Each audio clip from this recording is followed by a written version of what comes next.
Ganda ba, Maki? Yeah, Ayan mga let's pare ko, roll. maglalagay tayo ng acrylic footboard sa ating mga electric scooter. Ayan. So actually, na-install na namin sa Ostron M6 Max natin. Ayan. Usong-usong ngayon si Spider-Man. Ayan. So tinatanggal na ni Maki ang adhesive. Ayan, para maidikit natin. So punasan muna.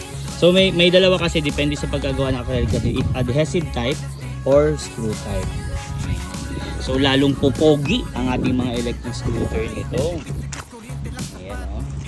So dahan-dahan na nilalagay ni Maki para syempre maging super pantay ang pagkalagay natin since this is adhesive. Oo. So meron na rin tong anti-slip. Okay?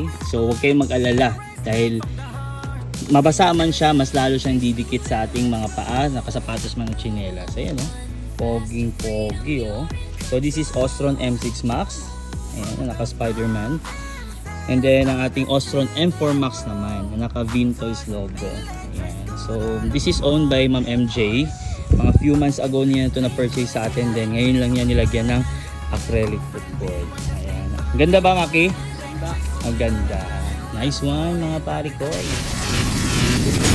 Dito lang yan sa Bangkal, Davao City. Delivery buong Pilipinas at sa ibang bansa.